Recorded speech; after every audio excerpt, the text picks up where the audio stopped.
Hi, John. How are you? Good morning, Steph. sir. Hello. Good morning. Hello, personal comedy Jesus. Hello. Hey, goddess. Say hello from the disco basements, New York City. How's everybody doing? Good. So we just talked to Glenn Kirshner. We've been talking amongst ourselves about the Kyle Rittenhouse trial. You just tweeted. Remember how after Kyle Rittenhouse killed those two guys and got out on bail, he wore a T-shirt that said "Free as."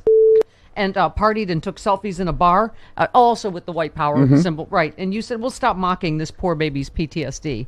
Oh yeah. And so now his mom was on Hannity last night, crying about his fake crying. Yeah. He was right. She teared up, reacting to the moment her son burst out crying on the stand. She said, "I just broke." Hang on, I need the tiniest of violence. Okay. "I just broke down with Kyle crying like that. It made me feel heartbroken, sad. I just wanted to go up there and hug him and tell him it would be okay." Oh, it'll be okay. He's white. Don't worry. I guess you. Yeah. When the then candidate, now president of the United States, Hannity said, and other elected officials referred to your son as a white supremacist. I mean, how did that impact him? She said, "I was in shock. I was angry. President Biden doesn't know my son whatsoever. He's not a white supremacist. He's not a racist." I was so angry at him for Joe Biden. Yes. And for what he did to my son. To the murderer. Just so we're keeping all this straight. Yeah. The kid flashing a white power symbol with the Proud Boys. Right. Yeah. Oh yeah. Yeah. The real crime. After The real crime is calling him a white supremacist. Right. He went to a Black Lives Matter rally and illegally brought a machine designed to kill lots of people really fast to a Black Lives Matter rally. That's what little baby boy did. By the way, I understand the tears because, you know, Jack the Ripper used to be so traumatized by the sight of blood, and it was so upsetting to him. After every murder, he had PTSD for weeks. And let me just say, my mother cried at how bad an actor I was, despite getting me a USC theater degree. After I did my performance yesterday of Night Mother, and my mother cried, just, "Oh, how much did that cost? Oh my God, that's the worst fake crying I've ever seen." Okay. I heard your mother thought your performance in Night Mother was the most uplifting thing she'd ever seen. So yes. That is the worst crime we've ever paid for. Yeah, you made it uplifting, Stephanie, Stephanie. do the part where you kill yourself again. We loved it. You know, I got to say, it's been so long since Sean Hannity has had George Zimmerman on the air for one of those "How you holding up, champ?" chats. So it's kind of refreshing to me. You know, look, the scary thing is not that Kyle Rittenhouse is going to walk, right? Yeah. The scary thing is not that if Kyle Rittenhouse was black, brandishing that AR-15 in front of a bunch of cops, he'd be dead already. We'd be talking about why aren't these cops going on trial? We'd be discussing the trial of the cops if he'd been black. The scary thing is that there's going to be more Kyle Rittenhouses. Yeah. That's what we have to be prepared for. I mean, now I was saying this is open season, and this is stand your ground. And the white power structure is gasping its final desperate last breaths. White people become a minority around 2045, and the white people who don't like minorities really don't like that they're becoming one. So you can look forward to another 25 years of this kind of stuff. Go ahead.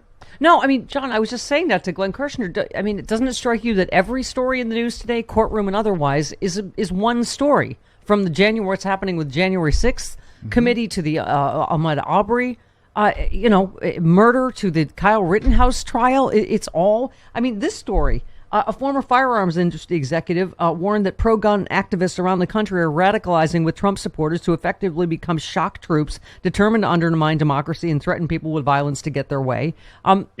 Kyle, what's his name? Rittenhouse's witness yesterday in support of him was a far right-wing Trump activist that called for bloodshed at a Trump rally after the election. I mean, this week, by the way, was the anniversary of both the beer hall putsch and Kristallnacht. I mean, Hitler actually pulled 15 years after Hitler failed, 15 years to the day, they pulled it off.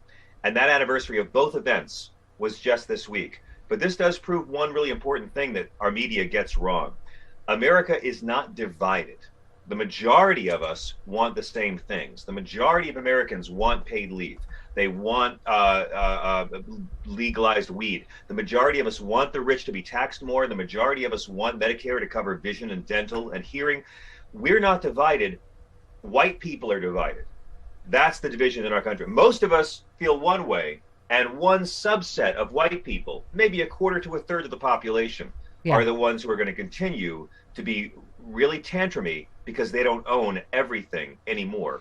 And Kyle Rittenhouse is a symptom. He is the hood ornament on the car that drives into the American dream. Speaking of vision care, do I have glaucoma, or is your Zoom going in and out? No, his camera is focusing. Yeah. Okay. Yeah. I was all right. Or I thought maybe maybe it's weed. I don't know. You're having a stroke, Stephanie. Oh no, that must be the CBD. You better have more stuff. Do you have the gummies? You have the gummies? Yes, sure. Anyway, I want you to take those 2 tabs of mescaline I taped under your chair the last time I was there in case of emergency. So anyway, this firearms executive, he was talking about the Charlie Kirk thing where the guy says, it's okay now to just stand up and say, when do we get to start killing people, these Democrats? He said, I've met men like this before. We hear them from gun owners across the country who dream of deploying their arsenals to kill fellow citizens. These cosplay soldiers are kept at a high state of readiness by OAN, Fox News, various right-wing conspiracy theorists. The whole situation's a tinderbox, he said, and violence like January 6th could just be the start. He said, do you doubt that if Donald Trump gave the command that man in Idaho would be part of an armed mob rushing out to kill? He said there was also a time not long ago when self-appointed militiamen who believed in QAnon conspiracies were the stuff of fiction. Today they're running for office. I mean, I doubt it, though. I doubt it. I'm sorry. Don't forget, half of these guys are cowards. Okay, Donald Trump's a coward. Tucker Carlson's a coward. Hitler was willing to go to jail for what he believed in. Donald Trump won't go out in a strong wind. So, again, keep that in mind.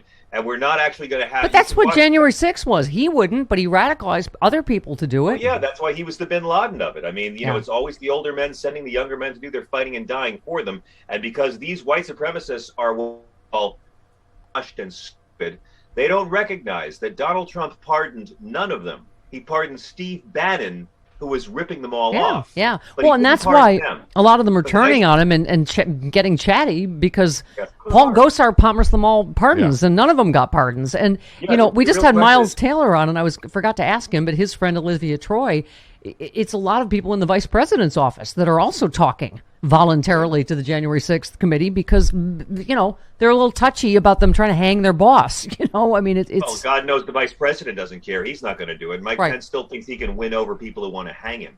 Yeah.